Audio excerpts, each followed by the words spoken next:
Good morning, everybody. Fellas in the back, I'm going to have to get you all to drive. I can't get mine to connect, so I'm going to have to let you all help me on that. Turn in, if you would, please, everyone, to Acts chapter number 21. Acts chapter number 21, if you would, please. Great to see you this morning. We'll go ahead and go to the next slide, gentlemen, if you would, please. We're going to pick up in our conversation, finishing up Paul's third missionary journey, and then the conversation that brings him back to Jerusalem, and then subsequently the challenges that he faces there and his subsequent imprisonment. We're gonna try to hit a lot of territory this morning, so we're gonna dive in pretty quickly. Again, Paul is wrapping up that third missionary journey, and you can see again tracing the steps of his first one previously, and then of course the second one. This is the longest of the three. We left off last week. He was almost towards the end, and we're going to pick up there. So let's begin in chapter 21, and we'll read the first 6 verses, and then we'll pick up bits and pieces of sections of several chapters as we go through. Chapter 21, verse number 1, it says, "It came to pass that after we had gotten from them and had launched, we came with straight course into Kos, the day following to Rhodes, from thence to Patara." And I know you probably can't see those here, but you're looking at those islands that are in the middle of the Mediterranean Sea. You can see the pink lines there. Patara is right there beside the province of Lydia. And then we're going to make all the way over to Tyre, which is on the right-hand side. And then finally to Caesarea, which is also on the right-hand side, just above Jerusalem. All right, so that's where we are. Verse number 3, when we discovered Cyprus, we left it on the left hand, sailed into Syria, landed at Tyre. For there the ship was to unlade her burden, finding disciples. He tarried there 7 days, who said to Paul through the Spirit that he'd found that he should not go up to Jerusalem. When he had accomplished those days, we departed, went our way. They all brought us on our way with wives and children till we out of the city. We kneeled down on the shore and prayed, and we had taken our leave one another. We took ship, and they returned home again. There's a clause in here that I want us to all look at. It's found in verse 4. Note what it says, finding disciples. We tarried there 7 days, so we spent 7 days at this particular island, who said to Paul through the Spirit that he should not go up to Jerusalem. And again, when we're saying up, we're talking about geographically up. In fact, Jerusalem is south of where they were, but geographically it's up because Jerusalem sits on top of a hill. So in the middle of this final leg of the trip, when Paul has made clear that he wants to make his way to Jerusalem, here he gets the first warning from those who connected to God that warns him about some challenges he's going to face when he gets to Jerusalem. All right? So let's go on now to verse number 7. And fellows, we can go to the next slide if you would. So he gets a warning there in Tyre, and now he's making his way to Caesarea. Caesarea is, of course, just that city that is just north of Jerusalem. And Paul is getting ready to get warned again about the dangers he's going to face when he gets to Jerusalem. Notice what it says in verse number 7. Acts chapter 21, when they'd finished our course from Tyre, we came to Ptolemy and saluted the brethren, abode with them 1 day. The next day, we that were of Paul's company departed, came to Caesarea. We entered the house of Philip the evangelist, which was one of the 7, and abode with him. The same man had 4 daughters, virgins, which did prophesy. I know that verse scares Baptists to death, but it's in the book. Look at verse number 10. And as we tarried there many days, there came down from Judea a certain prophet named Agabus. When he come unto us, he took Paul's girdle and bound in his own hands and feet and said, Thus saith the Holy Ghost, so shall the Jews at Jerusalem bind the man that owneth this girdle and shall deliver him into the hands of the Gentiles. So I want to set the stage for you. I want you to kind of get the picture in your mind as to what is happening. As they get to Caesarea, they are once again getting closer and closer and closer to Jerusalem.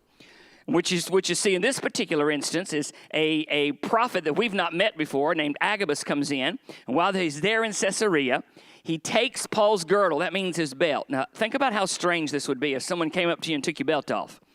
Comes up to him. I mean, most of us would probably start putting our, what are you doing, buddy?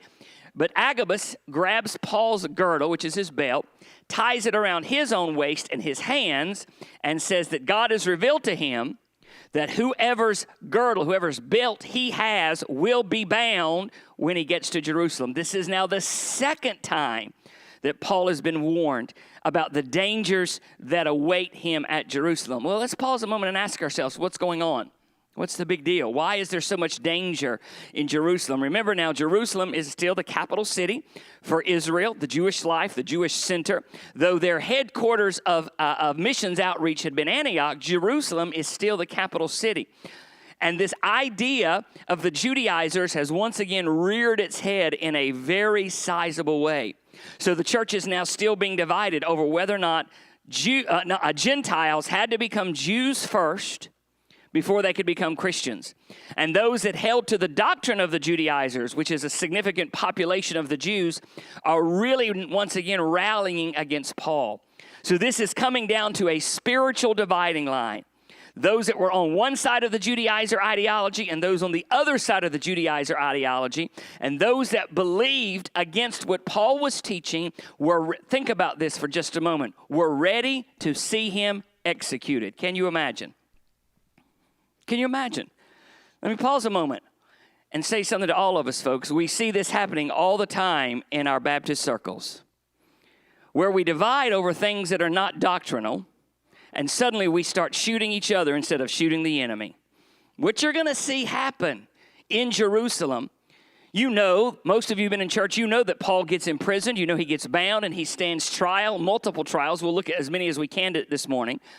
But it's all over an issue that fundamentally has nothing to do with salvation and those who believe in God. It is a real turning point in Paul's life.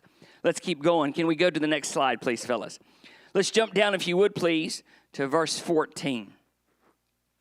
When he would not be persuaded, that means they could not convince him not to go, we ceased saying, the will of the Lord be done. After those days, we took up our carriages, went up to Jerusalem.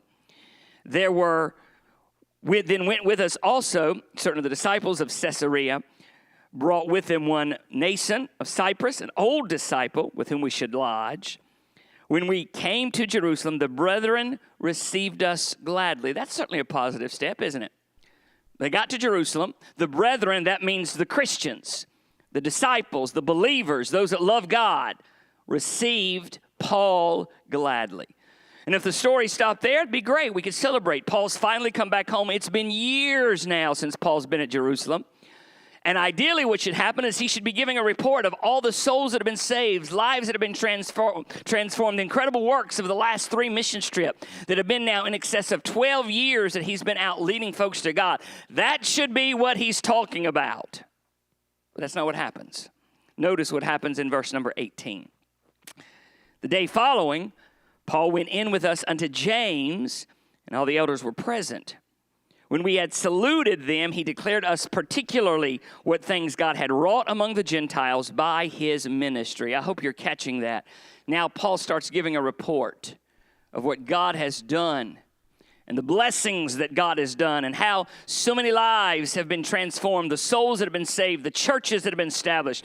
Paul is giving what we would today say an account. It's almost like he's come home from furlough, if you will, from his years of missions wandering. And he's giving a report back to the reporting churches, if you would, the supporting churches, if we were to put this in our language. Notice verse 20. When they heard it, they glorified the Lord, said unto him, Thou seest, brother, how many thousands of Jews there are which believe. And note the last clause. Look at it, church. They are zealous of the what? Law. They're zealous of the law. Thousands of Jews, James and the other disciples tell Paul, have come to believe, but many of these disciples are zealous of the law. That means they are still holding on to Jewish doctrine and Jewish ideology. Let me pause a moment and say something to you. There was nothing sinful, nothing shameful about these Jews still doing the daily rituals and practices of the law. Because the law was meant to persuade them of their need of a Messiah. These are born-again Jews who kept the practice of the law going. The challenge wasn't whether or not they did. It was whether or not they mandated that others do that in order for them to be saved. Let's keep reading because it gets really ugly. They informed thee, verse 21. They are informed of thee that thou teachest all the Jews which are among the Gentiles to forsake Moses. Look at that again. Look at it again. Verse 21. They are informed of thee, that thou teachest all the Jews which are among the Gentiles to forsake Moses. I challenge you to go anywhere in any of Paul's letters, in any of Paul's teachings, in any of Paul's writings, in any of Paul's messages, and find one word where he tells the Jews to give up the law of Moses.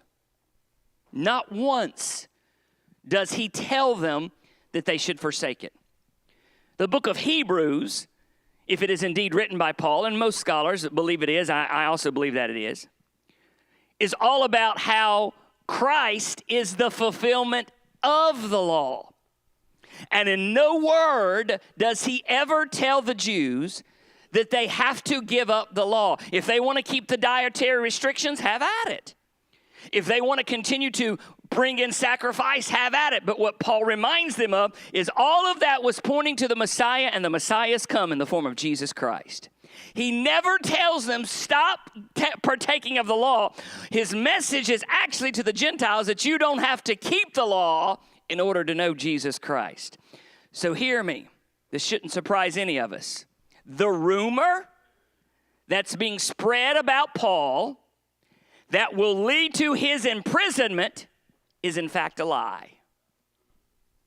Can I say that again? The rumor that is being spread about Paul, the greatest missionary / evangelist the world has known up until this point, and some might say ever preached the word, the rumor that's being spread about him is in fact a lie. And this rumor leads to his imprisonment and ultimately his execution. Can we just swallow on that a minute? He's going to die because of a lie. Let's read the rest of it. 21 again. They informed of thee, thou teachest all the Jews which among the Gentiles to forsake Moses, saying that they ought not to circumcise their children, neither to walk after the customs. What is it therefore? The multitude must needs come together, for they will hear that thou art come. The rest of this passage, all the way down to verse 26, Paul goes in with some disciples who are going through a Nazarite vow. Remember a Nazarite vow? Samson was a Nazarite. John the Baptist was a Nazarite. It's special, not a Nazarene. That means he's from Nazareth. The Nazarite vow is a vow, we might say, of purity almost. They would touch not any unclean thing, touch not the grape. That means no wine. They would let their hair grow as an indication of their dedication to God. And so now there are disciples who are going through this Nazarite vow, and James and the others encourage Paul, you go in with them. You take part in this vow so that everybody will see you haven't forsaken Judaism. Paul does it. Paul does it. And we think perhaps that would be enough to convince everybody that Paul was still a Jew. In fact, Paul was a Jew of Jews. But look, if you would, now at verse 27. Notice, 7 days were almost ended. The 7 days are the 7 days of the Nazarite vow. And the Jews, which were of Asia, when they saw him in the temple, stirred up all the people, laid hands on him. You can read all the way down through this, and you'll find that he is seized into the temple. And then we find in verse number 33 that he's bound with chains. Look at verse 33. I'm giving you highlights here so we can get more into what's happening. Verse 33, the chief captain came near, took him, commanded him to be bound with 2 chains, demanded who he was and what he had done. Verse 38, art thou not that Egyptian which before these 7 days madest an uproar, led us out into the wilderness, 4,000 men that were murderers, none of which is true, by the way. Paul wasn't an Egyptian. This is not him. But notice, Paul says, 39, Paul said, I'm a man which am a Jew of Tarsus, city of Cilicia, citizen of no mean city. I beseech thee, suffer me. The word suffer means allow me to speak unto the people. When he had given him license, Paul stood on the stairs, beckoned with the hand unto the people. And when there was made great silence, he spake unto them in the what? Hebrew tongue, saying. So fellas, if you'll go to the next slide, please.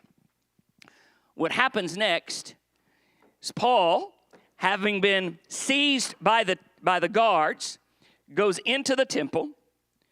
Standing there, I'll show you a picture in just a moment. Standing there, turns to the one that's held him captive and said, "Give me a moment to speak." Thousands are down there demanding for his execution, demanding his imprisonment. And he puts up his hand, and they all fall silent. And now Paul begins to speak. And he speaks in the Hebrew tongue because he wants to remind them that he indeed is a Jew. And in the next chapter, chapter 21, verse 37, all the way down 22, verse 29, Paul recounts his life story. He reminds them that he was, in fact, educated at the feet of Gamaliel.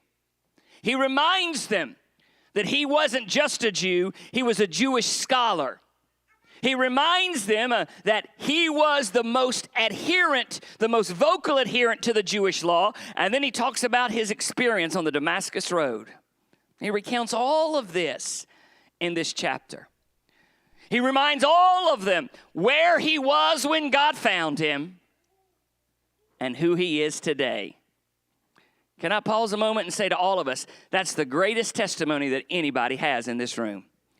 You know, when we talk to others about our Lord, they're not impressed about our great knowledge of doctrines of Scripture.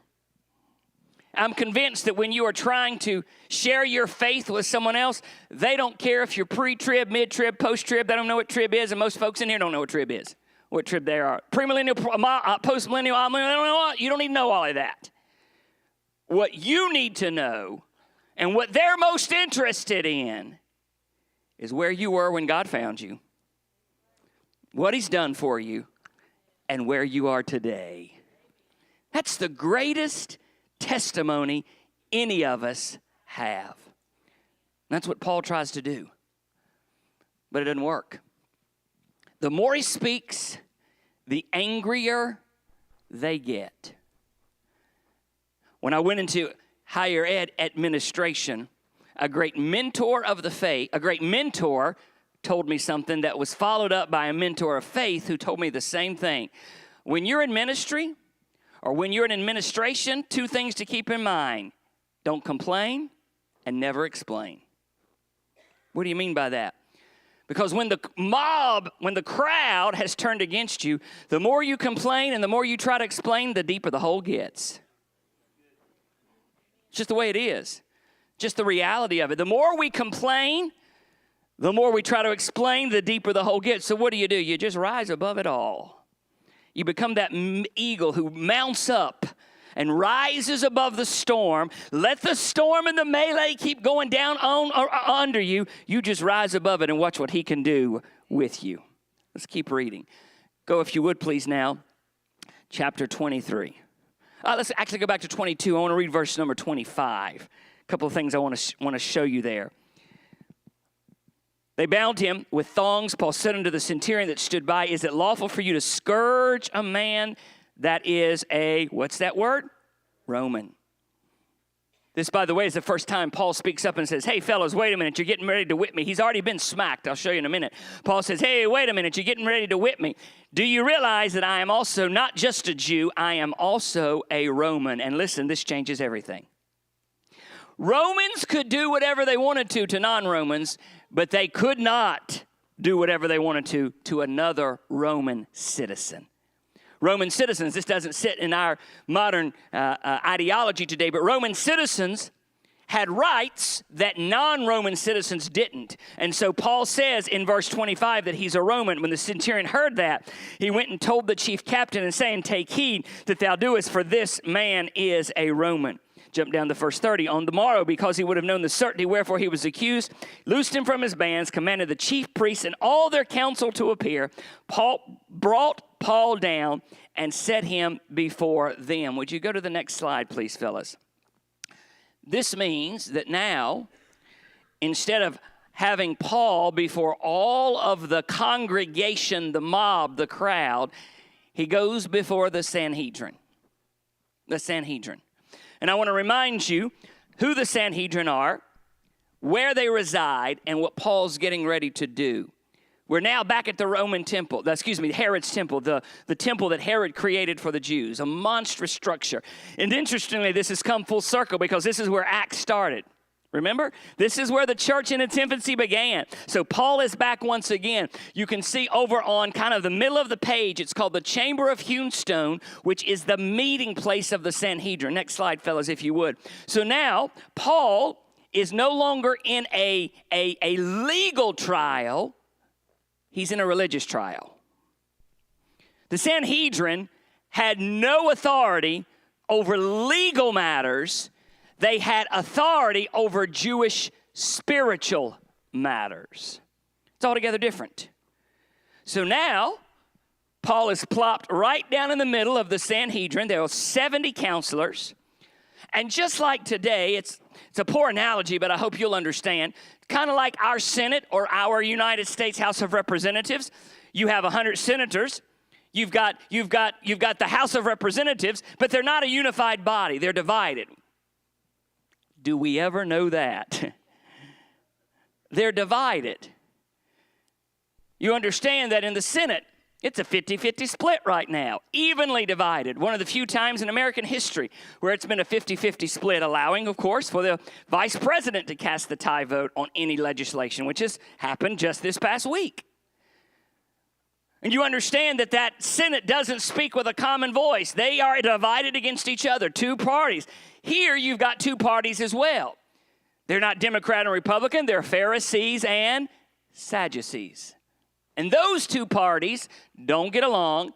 They don't like each other. They disagree over spiritual matters like the resurrection and the afterlife and angels. And so, interestingly, I love this. When Paul stands before the Sanhedrin, well, let's read it. I don't want to tell you. You look at it. Look at chapter 23, verse 1. Chapter 23, verse 21. Verse 1, chapter 23. Paul, earnestly beholding the council, said, Men and brethren have lived in all good conscience before God unto this day. Look at verse 2, church. High priest Ananias commanded them that stood by him to smite him on the mouth. The first words that Paul, imagine that's Paul. This is not a picture of Paul, but a general picture. Imagine that's Paul right there in that black garment. And he's speaking to the high priest, Ananias.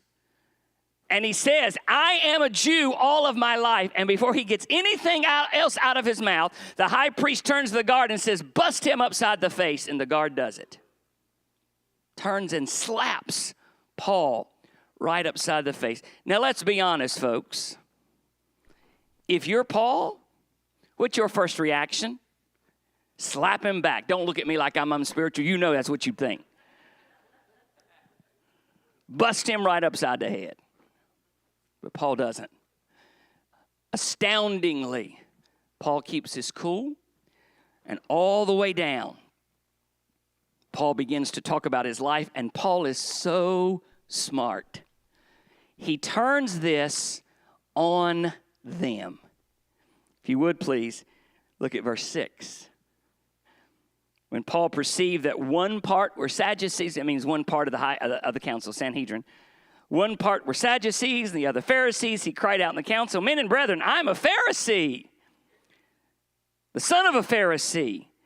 Of the hope and resurrection of the dead, I am called in question. When he so said, there arose a dissension between the Pharisees and the Sadducees, and the multitude was divided.